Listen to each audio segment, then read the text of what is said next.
Point ಒಂದು add ಮಾಡಕ್ಕೆ ಇಷ್ಟಪಡ್ತೀನಿ. ಅವ್ರು ಹೇಳಿದ್ರು ಮರ ಹತ್ತಿದ್ರು ಅಂತ. ನಾನು ಮರ ಹತ್ತದವ್ರನ್ನ ಡಿಫೆಂಡ್ ಮಾಡ್ಕೋತಿಲ್ಲ, ಬಟ್ ಕರೆಸ್ಬಿಟ್ಟು ಕುತ್ಕೊಳ್ಳಕ್ ಚೇರ್ ಕೊಟ್ಟಿಲ್ಲ, ನಿಂತ್ಕೊಳ್ಳಕ್ ಜಾಗ ಕೊಟ್ಟಿಲ್ಲ ಅಂದ್ರೆ ಮರ ಹತ್ತಿದ್ರೆ ಏನ್ ಮಾಡ್ತಾನೆ, ಏನಾಗ್ತಾ ಇದೆ ಅಂತ ಎಲ್ಲೂ ಬಂದಿದ್ದು ಕೊಹ್ಲಿ ನೋಡೋದಕ್ಕೆ, ಸ್ಕ್ರೀನ್ಗಳು ಇಲ್ಲ, ಕಪ್ನ ನೋಡೋದಕ್ಕೆ, ಇದನ್ನ ನೋಡಿ ಅಂತ ಕರೆದಿದ್ದಾರೆ, ಹೋಗಿದ್ದಾರೆ ಜನ.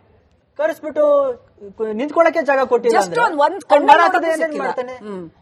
ಮರ ಅಷ್ಟೇ ಹತ್ತಿಲ್ಲ, ಹೈಕೋರ್ಟ್ ಬಿಲ್ಡಿಂಗ್ ಹತ್ತಿದ್ರು ಜನ. ಮತ್ತೆ ಇನ್ನೇನ್ ಮಾಡ್ತಾರೆ? ಇದಕ್ಕೆ ಕಾರಣ ಯಾರು? ಬಂದವ್ರಿಗೆ ಸರಿಯಾದ ವ್ಯವಸ್ಥೆ ಮಾಡ್ಕೊಡ್ಬೇಕಾಗಿದ್ದು ಸರ್ಕಾರದ ಕರ್ತವ್ಯ ಆಗಿತ್ತು.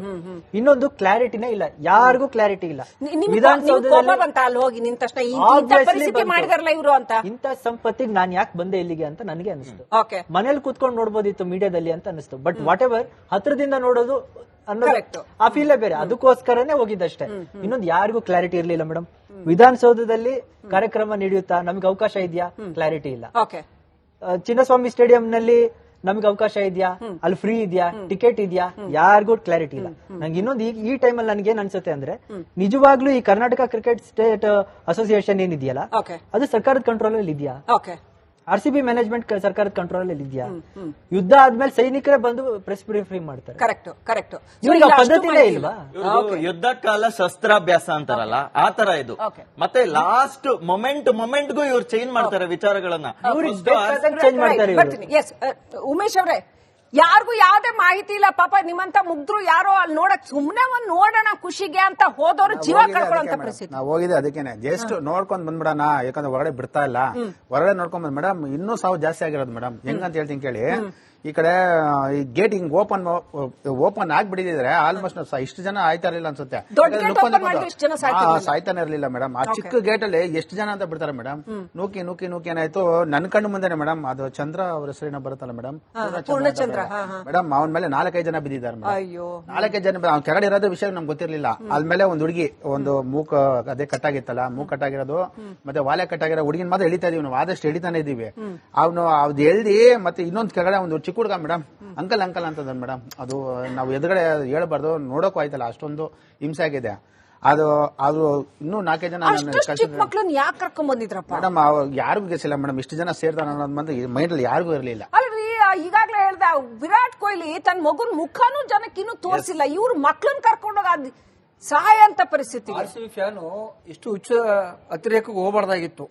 ಯಾಕಂದ್ರೆ ಈಗ ತಂದೆ ತಾಯಿ 20 ವರ್ಷ ಸಾಕಿ ಅವ್ರನ್ನ ಕಾಲೇಜೆಲ್ಲ ಓದಿಸಿ ಇದೆಲ್ಲ ಆಗ್ಬಿಟ್ಟು ಅನಾಥ ಶವ ಆದ್ರಲ್ಲಿ ಬಂದ್ಬಿಟ್ಟು ತಾಯಿ ತಂದೆ ಇದ್ರನ್ನ ಸತ್ರೆ ತಾಯಿ ತಂದೆ ಒಂದು ಖುಷಿ ಪಡ್ತಾರೆ, ಕಾರ್ಯಗಳು ಬಂದ್ ಸತ್ರೆ. ಇದು ಏನಿಲ್ಲ, RCB ಬ್ಯಾನ್ ಆಗ್ಬೇಕು. ಸರ್ಕಾರ ಏನು 10 ಲಕ್ಷ ಘೋಷಣೆ ಮಾಡಿದೆ, ಸರ್ಕಾರ 50 ಲಕ್ಷ ಮತ್ತೆ RCB ಮತ್ತೆ DNA ಸೇರಿ 50 ಲಕ್ಷ ಪರಿಹಾರ ಕೊಡ್ಬೇಕು. ಹೂವರ್ ಅವರ ಒಂದು ಒಪಿನಿಯನ್ ತಗೊಂಡ್ಬಿಡ್ತೀನಿ. ಜೋಸೆಫ್ ಹೂವರ್ ಅವರೇ, ಅವ್ರು ಹೇಳಿದ್ರು RCB ಬ್ಯಾನ್ ಆಗ್ಬೇಕು ಅಂತ, ಯಾಕಂದ್ರೆ ಆಕ್ರೋಶ ಹಂಗೆ ಹೇಳ್ಸುತ್ತೆ. ಕರೆಕ್ಟ್ ಇದೆ, ಅಲ್ಲಿ ಅಷ್ಟು ಸಿಟ್ಟು ಬರುತ್ತೆ ಯಾರಿಗೆ ಆದ್ರೂ ಕೂಡ. ಮನುಷ್ಯನ ಜೀವಕ್ಕಿಂತ ದೊಡ್ಡದು ಯಾವುದೂ ಇಲ್ಲ. ಅಂಡ್ ಈ ಹಿಂದೆ ನಾವು ಕನ್ನಡದವರೇ ಇಲ್ಲ, ಕರ್ನಾಟಕ ಮ್ಯಾಚ್ ಅಲ್ಲೇ ಈ ಹಿಂದೆ CSK ಮತ್ತೆ RR ಗೆ ಮಾಡಿದ್ರು, ಬ್ಯಾನ್ ಮಾಡಿದ್ರು. ಯಾಕಂದ್ರೆ ನೀವು IPL ಗೆ ಕೆಟ್ಟ ಹೆಸರು ತರ್ತೀರಾ ಅಂತ. IPL ಸಾವಿನ ಆಟ ಅಲ್ಲ, IPL ಅನ್ನ ಸಾವಿನ ಆಟ ಮಾಡಬೇಡಿ ದಯವಿಟ್ಟು ಅಂತ. How do you look at it? ಅಲ್ಲ, ನಾನ್ ನೋಡೋದು ಇದು ಕೇವಲ ಒಂದು ಕ್ಲಬ್ ಕ್ರಿಕೆಟ್. ಇದನ್ನ ಈ ಫ್ಯಾನ್ಸ್ ಬೆಳೆಸ್ಬಿಟ್ಟು ಇಷ್ಟು ಮಟ್ಟಕ್ಕೆ ಅವರು ಎಷ್ಟು ಚಾಲುಗಳಂದ್ರೆ RCB ಅವರು ವರ್ಷ ಪೂರ ಪ್ರೋಗ್ರಾಮ್ ಮಾಡ್ತಾರೆ, ಎಂಗೇಜ್ಮೆಂಟ್ ಇಟ್ಕೋತಾರೆ ಫ್ಯಾನ್ಸ್ ಜೊತೆಗೆ. ಯಾಕಂದ್ರೆ ಅವ್ರು ಬೇಕು, ಈ ಕಾವು ಬೇಕು. ಗೆಲ್ತಾ ಇದ್ರು ಇವ್ರಿಗೆ ಮಾರ್ಕೆಟಿಂಗ್, ಅವ್ರದ್ದು ಇಟ್ಸ್ ಅನ್ ಇಂಡಸ್ಟ್ರಿ, ಅವ್ರಿಗೆ ಹಣ, ಇನ್ವೆಸ್ಟ್ಮೆಂಟ್. ಸೊ ಇವ್ರು ಹೇಳ್ದಾಗೆ ನಾನು ಮುಂಚೆನೆ ಹೇಳ್ತಾ ಇದ್ದೀನಿ, ಈ RCB ಈ ಜನ ಇಷ್ಟೆಲ್ಲ ಸಪೋರ್ಟ್ ಮಾಡಿದ್ರಲ್ಲ ಫ್ಯಾನ್ಸ್, ಅವ್ರ ಬಗ್ಗೆ ಅವ್ರಿಗೆ ಏನಾದ್ರು ಕಾಳಜಿ ಇದೆಯಾ? ಅವ್ರು ಕೇರ್ ಮಾಡಲ್ಲ. ಸ್ಟೇಟ್ಮೆಂಟ್ ಇಲ್ವಲ್ಲ ಸರ್? ಇಲ್ಲ, ಬರ್ತೀನಿ, ಅಲ್ಲಿಗೆ ಬರ್ತೀನಿ. ಒಬ್ಬ ಆಟಗಾರ ಒಂದು ಸ್ಟೇಟ್ಮೆಂಟ್ ಇಲ್ಲ. ಅವ್ರಿಗೆ ವಿ ಆರ್ ಆಲ್ ಪ್ರಾಡಕ್ಟ್ಸ್, ಅವ್ರ ಪ್ರಾಡಕ್ಟ್ಸ್ ಅವ್ರನ್ನ ಅವ್ರಿಗೆ ಅದೇ ಇಂಟ್ರೆಸ್ಟ್ ಇದ್ದಿದ್ರೆ ಈ ಜನ ಬರ್ತಾರೆ ಅನ್ಬಿಟ್ಟು ಇದ್ದಿದ್ರೆ ಅವ್ರ ರೆಸ್ಪಾನ್ಸಿಬಿಲಿಟಿ ಟು ಡೂ ದಟ್. ಯಾಕಂದ್ರೆ ಫಸ್ಟ್ ಆಫ್ ಆಲ್ ಅವ್ರಿಗೆ ಯಾವ ರೈಟು ಇರ್ಲಿಲ್ಲ ಒಂದು ಟ್ವೀಟ್ ಮಾಡಕ್ಕೆ without permission from the government. ಒಂದು ವಿಷಯ. ಸೊ ಜನ ಕರ್ಸಿರೋದು ಅವರು, ಸರ್ಕಾರನೂ ಮಾಡಿದೆ. ಕಾವು ಕೊಟ್ಟಿರೋದು ಇವರು, ಯಾಕಂದ್ರೆ ಇವರು ಫ್ಯಾನ್ ಬೇಸ್ ಸಿಕ್ಕಾಪಟ್ಟೆ ಇದೆ. ಪ್ರೀವಿಯಸ್ ನೈಟ್ ಇಷ್ಟೊತ್ತು ಮಜಾ ಮಾಡ್ಕೊಂಡು ಜನ ತಿರ್ಗಾ ರೋಷನ್ ಇಟ್ಕೊಂಡ್ ಬಂದಿದ್ದಾರೆ. ಸೊ RCB ರೆಸ್ಪಾನ್ಸಿಬಿಲಿಟಿ ಇದ್ದಿದ್ದು ಎಲ್ಲ ವ್ಯವಸ್ಥೆ ಮಾಡಬೇಕಾಯ್ತು. ಅವ್ರಿಗೇನು ಈ RCB ಫ್ಯಾನ್ಸ್ ಬಗ್ಗೆ ಏನಾದ್ರು ಇದೆಯಾ? ಏನಾದ್ರು ಕೊಟ್ಟಿದ್ದಾರಾ? ಏನ್ ಕೊಟ್ಟಿದ್ದಾರೆ? ಅವ್ರು ಕೊಟ್ಟಿರೋದು 11 ಸಾವು ಕೊಟ್ಟಿದ್ದಾರೆ. ಏನ್ ಕೊಟ್ಟಿದ್ದಾರೆ ಅವರು? ಮತ್ತೆ ಇನ್ನೊಂದು ಹೇಳ್ಬೇಕಂದ್ರೆ RCB ಅವ್ರದ್ದು ಅವ್ರಿಗೆ it is just about money. Okay you and I don't matter to them. Okay okay, ಗೆಲ್ತೀವೋ ಸೋಲ್ತೀವೋ ಅವ್ರಿಗೆ ಇದೇ ಇಲ್ಲ. ಬೇರೆ ಇದು ಜನ ಕೇಳ್ತಿದ್ದು ಅಂದ್ಬಿಟ್ಟು ಆಮೇಲೆ ನಾನ್ ಫ್ಯಾನ್ಸ್ ಹೇಳೋದಿಷ್ಟೇ. ಓಕೆ ನಾನು ಯಾಕಂದ್ರೆ ಟ್ರಾವೆಲ್ ಮಾಡ್ದವ್ ಟೀಮ್ ಜೊತೆಗೆ. ಓಕೆ ಈ ತರ ಎಲ್ಲೂ ಫ್ಯಾನ್ಸ್ ಬೇರೆ ಪ್ಲೇಯರ್ಸ್ ಮಾಡಲ್ಲ. ಈಗ ವಿರಾಟ್ ಕೊಹ್ಲಿ ಯಾಕೆ ಲಂಡನ್ಗೆ ಹೋಗ್ತಿದ್ದಾರೆ, ಓಕೆ ಅಲ್ಲಿ ಹೋದ್ರೆ ಅವ್ರ ಲೈಫ್ ಪೀಸ್ಫುಲ್ ಆಗಿರುತ್ತೆ. ಅವ್ರ ರೋಡ್ ಅಲ್ಲಿ ನಡ್ಕೊಂಡು ಹೋಗ್ಬೋದು, ಶಾಪಿಂಗ್ ಮಾಡ್ಬೋದು, ಯಾರು ಕೇರ್ ಮಾಡಲ್ಲ. ಜೀವಕ್ಕಿಂತ ಬೇರೆ ಯಾವ್ದು ಆ ತರ ಈಗ ನಾವು ನೋಡ್ಬೇಕಾಗಿರೋದು. ಫ್ಯಾನ್ಸ್ ಈ ತರ ಹುಷಾರಾಗಿರ್ಬೇಕು. Welcome back to you sir. ನನ್ನ ಜೊತೆ ಅಶ್ವದಿವಿತ್ ಇದ್ದಾರೆ. ದಿವಿತ್, ಅಭಿಮಾನದ ಅತಿರೇಕನ ಅಥವಾ ಕೇವಲ ಸರ್ಕಾರದ ಜವಾಬ್ದಾರಿ ಅಂತ ಹೇಳಿ ಜೀವನೇ ಕಳ್ಕೊಂಡ್ಬಿಡ್ಬೋದಾ? ಯಾಕಷ್ಟು ಹುಚ್ಚು ಅಭಿಮಾನ ಅಂತ ಕೇಳಿ ದಿವಿತ್. ರಿಪಬ್ಲಿಕ್ ಕನ್ನಡ ಮೆಗಾ ಡಿಬೇಟ್ ಅಲ್ಲಿ RCB ಅಭಿಮಾನಿಗಳು ಕೂಡ ನಮ್ ಜೊತೆ ಜಾಯ್ನ್ ಆಗಿದ್ದಾರೆ. ಈಗ ಅಲ್ಲಿ ಒಂದಷ್ಟು ಪಾಯಿಂಟ್ ಹಾಕ್ತಾ ಇದ್ರು. ಏನು ಅಂತಂದ್ರೆ ಆ ಪಾಯಿಂಟ್ ಗೆ ನಮ್ದು ಒಂದು ಪಾಯಿಂಟ್ ಇದೆ ಅಂತ ಇಲ್ಲಿ ನನ್ನ ಹತ್ರ ಕೇಳ್ತಾ ಇದ್ರು ಅವಾಗಿಂದ. ಯಾಕಂದ್ರೆ RCB ಕೇವಲ ಹಣ ದುಡ್ಡು ಅಂತ ಅಲ್ಲಿ ಹೇಳ್ತಾ ಇದ್ರು. ಅದಕ್ಕೆ ಪ್ರತ್ಯುತ್ತರವನ್ನ ಕೊಡ್ತಾ ಹೋಗ್ತಾರೆ. ನಿಮ್ಮ ಹೆಸರು? ಜ್ಞಾನೇಂದ್ರ ಅಂತ ಹೇಳ್ಬಿಟ್ಟು. ಜ್ಞಾನೇಂದ್ರ ಅವರೇ, ಏನ್ ಹೇಳ್ತೀರಾ ಈಗ ಅವ್ರು ಹೇಳಿದಂತ ಮಾತಿಗೆ ನೀವೇನ್ ಹೇಳ್ತೀರಾ? ಓಕೆ, RCB ಬ್ಯಾನ್ ಮಾಡ್ಬೇಕು, ಆಮೇಲೆ ಇದು ಅವರೇ ಕಾರಣ ಅಂತ ಹೇಳ್ತಿದ್ದಾರೆ. ಬಟ್ ಅವ್ರ ಕಾರಣ ಅಲ್ಲ. RCB ಅಭಿಮಾನಿ ಅಂದ್ಮೇಲೆ ಹೋಗ್ತೀವಿ ಮ್ಯಾಚ್ಗೆ ನೋಡಕ್ ಹೋಗ್ತೀವಿ. ಆಮೇಲೆ ಖುಷಿ ನಮ್ಮ ಅಭಿಮಾನಿ 18 ವರ್ಷ ಆದ್ಮೇಲೆ ಕಪ್ ಗೆದ್ದಿದ್ದಾರೆ ಅಂತ ಹೋಗ್ತೀವಿ ನೋಡೋಕೋಸ್ಕರ. ಬಟ್ ಅದ್ ಮ್ಯಾನೇಜ್ಮೆಂಟ್ ಗವರ್ಮೆಂಟ್ ಅವರು ಮಾಡಿರ್ಬೇಕು. ಮೊದ್ಲೇನೆ ಡಿಸ್ಪ್ಲೇ ಹಾಕ್ಬೇಕು ಹೊರಗಡೆ. ಅದ್ ಬಿಟ್ರೆ ಅಷ್ಟು ಗೇಟ್ ಓಪನ್ ಮಾಡ್ಬೇಕಿತ್ತು. ಅವ್ರ ಗೇಟ್ ಓಪನ್ ಮಾಡಿಲ್ಲ. ಚಿಕ್ಕದಾಗಿ ಯಾವ್ದೋ ಒಂದು ಕಿಟಕಿ ಓಪನ್ ಮಾಡಿದ್ರೆ ಒಬ್ಬ ಮನುಷ್ಯ. ಜ್ಞಾನೇಂದ್ರ ಅವರೇ, ಅವರು ಕ್ಲಿಯರ್ ಕಟ್ ಆಗಿ ಹೇಳ್ತಾ ಇದ್ದಾರೆ, RCB ಅಥವಾ IPL ಅನ್ನುವಂಥದ್ದು ಹಣ ಅವರವರ ಸ್ವಾರ್ಥಕ್ಕೆ. ಇಲ್ಲಿ ಭಾವನೆಗಳ ಜೊತೆ ಆಟ ಯಾಕೆ? ಅತಿರೇಕ ಯಾಕೆ? ಮನೇಲಿ ಅಪ್ಪ ಅಮ್ಮ ಕಾಯ್ತಿರ್ತಾರೆ, ಅತಿರೇಕ ಯಾಕೆ ಕೇಳ್ತಾ ಇದ್ದಾರೆ. ಅತಿರೇಕ ಏನಿಲ್ಲ. ಅಲ್ಲಿ ಹೋಗೋ ತನಕ ಅವರಿಗೆ ನಾರ್ಮಲ್ ಆಗಿನೇ ಇರುತ್ತೆ. ಆತರ ಮರ ಹತ್ಬೇಕು, ಬಿಲ್ಡಿಂಗ್ ಹತ್ಬೇಕು ಅಂತ ಏನಿರಲ್ಲ. ಬಟ್ ಅಲ್ಲಿ ವ್ಯವಸ್ಥೆ ನೋಡಿದಾಗ ಅವರಿಗೆ ಎದುರುಗಡೆ ಮುಂದ್ಗಡೆ ಕಾಣಿಸಲ್ಲ. ಮುಂದೆ ಫುಲ್ ಜನ ಇರ್ತಾರೆ. ಅವಾಗ ಏನ್ ಮಾಡ್ತಾರೆ? ಅವರಿಗೆ ಆಪ್ಷನ್ಸ್ ಇಲ್ವಲ್ಲ. ಹಿಂದೆ ಹೋದ್ರೂ ತುಳಿದಾಕ್ತಾರೆ, ಮುಂದೆ ಹೋದ್ರೂ ತುಳಿದಾಕ್ತಾರೆ. ಅದ್ರ ಮೇಲೆ ಮರ ಹತ್ಕೊಂಡು ನೋಡ್ತಾ ಇದಾರೆ. ಅದಲ್ದೇ ವಿಧಾನಸೌಧದಲ್ಲಿ ಅವ್ರಿಗೆ ಫಂಕ್ಷನ್ ಏನಕ್ಕೆ ಬೇಕಿತ್ತು? ಒಂದೇ ಕಡೆ ನಡ್ಸ್ಬೋದಿತ್ತಲ್ಲ. ಅಷ್ಟು ಗೇಟ್ ಓಪನ್ ಮಾಡಿಬಿಟ್ಟು. ಅಷ್ಟು ಗೇಟ್ ಅನ್ನು ಓಪನ್ ಮಾಡಿಲ್ಲ ಅಂದ್ರೆ ಮತ್ತೆ ಏನ್ ಹಾಕ್ತಾರೆ ಜನ? ಓಕೆ, ಅವ್ರು ಹೇಳ್ತಾ ಇರುವಂತದ್ದು ನಾವು ಅಭಿಮಾನಿಗಳು ಹೋಗ್ತೀವಿ, ಅದಕ್ಕೊಂದು ವ್ಯವಸ್ಥೆ ಬೇಕಿತ್ತು ಅಂತ ಹೇಳ್ತಾ ಇದ್ದಾರೆ. ಏನ್ ಪುಟ್ಟ ನಿನ್ನ ಹೆಸರು?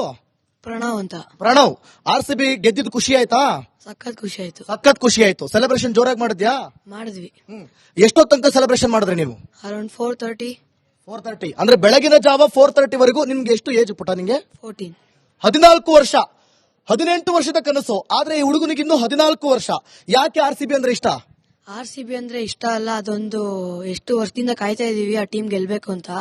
ಅದು ಅಷ್ಟು ವರ್ಷದಿಂದ ಕಾಯ್ತಾ ಇದ್ದಾಗ ಈ ವರ್ಷ ಗೆಲ್ತು ಅಂದ್ರೆ ಅಷ್ಟು ಖುಷಿ ಆಗಲ್ವಾ? ನಿಮಗೆ ಅನಿಸ್ಲಿಲ್ವಾ ನಾನ್ ಚಿನ್ನಸ್ವಾಮಿಗೆ ಹೋಗ್ಬೇಕು ಅಥವಾ ವಿಧಾನಸೌಧ ಮುಂಭಾಗ ಹೋಗ್ಬೇಕು ಅಂತ ಚಿಕ್ಕ ಹುಡುಗನಿಗೆ? ಅಲ್ಲ, ಅವತ್ ರಾತ್ರಿನೇ ಅಷ್ಟು ಜನ ಇದ್ರು. ಇನ್ನು ಅಲ್ಲೋಗಿದ್ರೆ ನಾನ್ ಬೇರೆ ಹಿಂಗಿದ್ದೀನಿ, ಅಲ್ಲೋಗಿ ಉಳಿತೀನ ನಾನು. ವಾವ್, 14 ವರ್ಷದ ಹುಡುಗ ನಾನು 4:15 ತನಕ ನಾನು ಸೆಲೆಬ್ರೇಷನ್ ಮಾಡಿದೆ. ನನಗೆ ಗೊತ್ತು ಅಲ್ಲಿ ಏನಾಗ್ತದೆ. ಹೊಡಿರಿ ಚಪ್ಪಾಳೆ. ನನಗೆ ಗೊತ್ತು ಏನಾಗ್ತಾ ಇದೆ ಅಲ್ಲಿ, ನಾನು ಉಳಿತೀನ ನಾನು ಅಂತ ಹೇಳಿ 14 ವರ್ಷದ ಹುಡುಗ ಹೇಳ್ತಿದ್ದಾರೆ. ಅಂತಂದ್ಮೇಲೆ ಏನ್ ಹೇಳ್ತೀರಪ್ಪ ಈ ಕೌಂಟರ್ಗೇನು? ಏನ್ ಕೌಂಟರ್ ಕೊಡ್ತೀರಾ? ನಿಮ್ಮ ಹೆಸರೇನು? ಗೋಪಾಲ್ ಸರ್. ಗೋಪಾಲ್ ಏನ್ ಹೇಳ್ತೀಯಪ್ಪ ಈಗ? ನೀವೇನ್ ಹೇಳ್ತೀರಾ? ಫಸ್ಟ್ ಆಫ್ ಆಲ್ ಅಲ್ಲಿ ಅಷ್ಟು ಜನಗಳು ಹಿಡಿಯುವಂತ ಪ್ಲೇಸ್ ಅಲ್ವೇ ಅಲ್ಲ ಸರ್. ಅವರು ಅಲ್ಲಿ ನಡೆಸೋದು ಸೂಕ್ತ ಅಲ್ಲ ಸರ್. ಎಲ್ಲರಿಗೆ ಗೊತ್ತು ಸರ್, 18 ವರ್ಷದಿಂದ ಕಪ್ ಗೆದ್ದಿಲ್ಲ. ಕಪ್ ಗೆದ್ದ ಮೇಲೆ ಫ್ಯಾನ್ ಫಾಲೋವರ್ಸ್ ಎಷ್ಟಿದ್ದಾರೆ ಏನಂತ ಎಲ್ಲರಿಗೂ ಗೊತ್ತಿತ್ತು. ಆದ್ರೆ ಅಲ್ಲಿ ಅವರು ಊಹೆ ಮಾಡ್ಕೊಂಡಿದ್ದು 1%.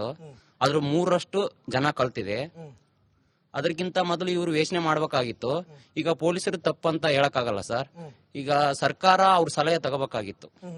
ಹೌದಾ? ಸರ್ಕಾರ ಸಲಹೆ ತಗೋಬೇಕಿತ್ತು. ಪಟಪಟ ಅಂತ ಹೇಳ್ಬೇಕು. ಈಗ ಅಭಿಮಾನಿಗಳ ತಪ್ಪ? 18 ವರ್ಷ ಸೋತಿದ್ದಾರೆ ಅಂತ ಹೋಗಿ ಜೀವ ಕಳ್ಕೊಂಡ್ಬಿಡದ ಅಭಿಮಾನಿಗಳು ಜೀವ ಕಳ್ಕೊಳಕ್ಕಾಗುತ್ತಾ?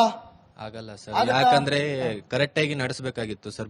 ಮೂರ್ ಕಡೆ ಮಾಡಿದ್ರು. ಒಂದು ವಿಧಾನಸೌಧ, ಒಂದು ವಿಕ್ಟರಿ ಪರೇಡ್, ಆಮೇಲೆ ಸ್ಟೇಡಿಯಂ ಅಲ್ಲಿ ಫಂಕ್ಷನ್, ಮೂರ್ ಕಡೆ ಫಂಕ್ಷನ್ ಮಾಡಿದ್ರು. ಅದ್ರ ಬದಲಾಗಿ ನಾವು ವರ್ಲ್ಡ್ ಕಪ್ ಗೆದ್ದಿದ್ವಿ ಸರ್ 2024 ಅಲ್ಲಿ. ಆ ಟೈಮ್ ಅಲ್ಲಿ ಅದಕ್ಕಿಂತ ಜಾಸ್ತಿ ಜನ ಬಂದಿದ್ರು. ಅವರು ಏನು ಒಂದು ವಿಕ್ಟರಿ ಪರೇಡ್ ಮಾಡಿದ್ರು ಅಷ್ಟೇ. ಆ ವಿಕ್ಟರಿ ಪರೇಡ್ ಒಂದೇ ಮಾಡಿದ್ರೆ ಈ ತರ ಜನಗಳು ಸಾಯ್ತಿದ್ದಿಲ್ಲ, ಆಮೇಲೆ ಜನಗಳು ಸ್ಪ್ರೆಡ್ ಆಗ್ತಿದ್ರು ಸರ್. ಆದ್ರೆ ನೀವ್ ಹೇಳ್ತಾ ಇರೋದು ಟೈಮ್ ತಗೊಂಡ್ ಮಾಡ್ಬೇಕಿತ್ತು ಅಂತ. ಎಸ್, ಕೋಲ್ಕತ್ತಾ ಟೀಮ್ ಕೂಡ ಮೊದಲ ಬಾರಿ ಗೆದ್ದಂತ ಸಂದರ್ಭದಲ್ಲಿ 3 ದಿನ ಟೈಮ್ ತಗೊಂಡು ಮಾಡಿದ್ರು. ಅದಾದ್ಮೇಲೆ ಮುಂಬೈ ಅವರು ಗೆದ್ದಂತ ಸಂದರ್ಭದಲ್ಲಿ 3 ದಿನ ಟೈಮ್ ತಗೊಂಡು ಮಾಡಿದ್ರು. ಅದ್ಯಾಕೆ ವರ್ಲ್ಡ್ ಕಪ್ ಗೆದ್ದಂತ ಸಮಯದಲ್ಲಿ ಮುಂಬೈನಲ್ಲಿ ಮಾಡಿದಂತ ಪರೇಡ್ 5 ದಿನ ಟೈಮ್ ತಗೊಂಡು ಮಾಡಿದ್ರು. ಒಟ್ಟಾರೆಯಾಗಿ ಟೈಮ್ ತಗೊಳ್ಬೇಕಿತ್ತು ಅಂತ ಅಭಿಮಾನಿಗಳು ಕೂಡ ಹೇಳ್ತಾ ಇದ್ದಾರೆ.